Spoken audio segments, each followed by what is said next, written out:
So I guess it was somewhere around 1954 or so, right? That Bill Haley released "Rock Around the Clock," and we had that very famous guitar solo over his three-chord tune, and of course that just created a tidal wave of popularity based on not the classical guitar, the electric guitar, and that, of course, now since then has obviously had an effect on guitar pedagogy, if you will, the learning of the guitar. And I think I would have to say, because as I've alluded to before, I have some strong feelings about this.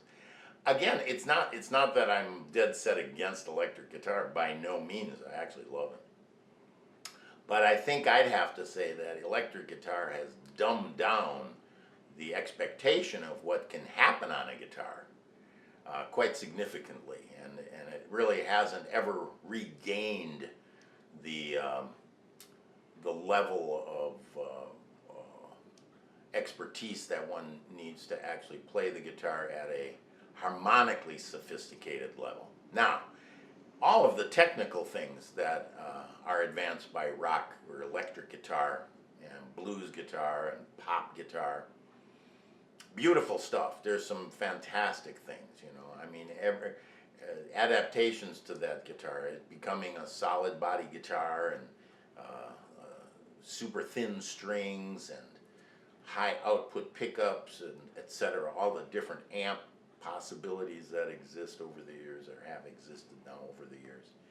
And those are all wonderful things. But when we look at the actual like I said, the expectation, especially of the harmonic nature of the instrument, I get the feeling, and it's a pretty strong feeling, and I think it's a pretty well-advised feeling too, that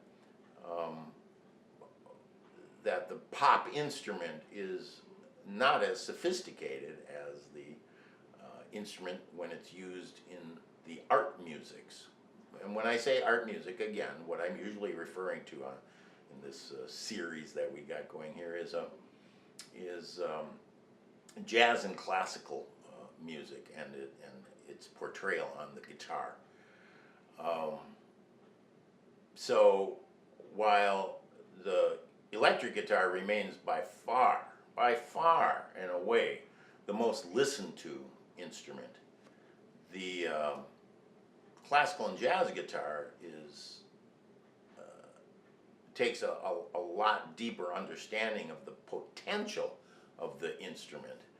So we're just here kind of trying to draw attention to that maybe we shouldn't be calling all of that music that is written on a guitar and only to the level of the capacity of the guitar player.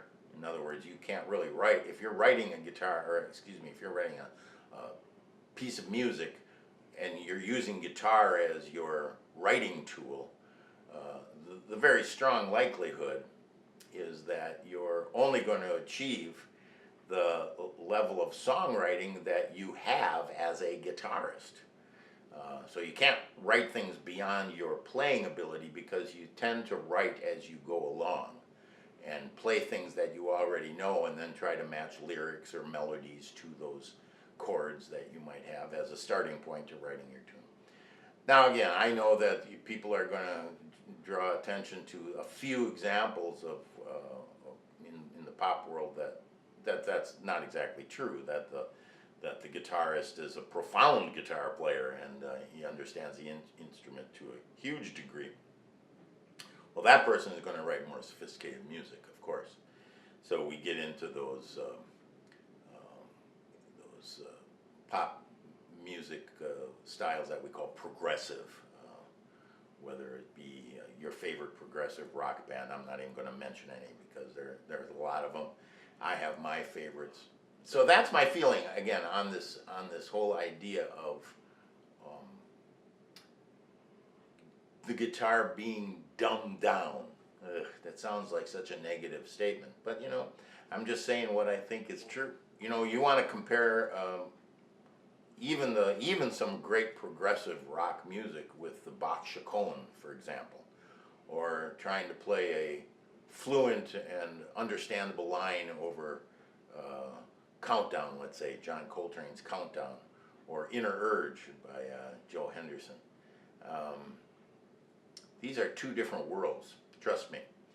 And we're here just to say that let's draw some attention to the art side of guitar playing, and let's try to understand what it really takes. You know, if you decide you want to go to school to become a jazz guitar player, you're in for a lot of work if you haven't already started. And those of you who have maybe come from a rock world and gone into the study of jazz or classical guitar, you know what I'm talking about.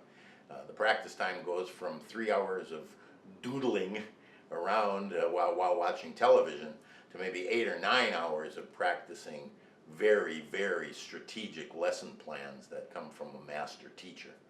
So, well, that's what I think about guitar today.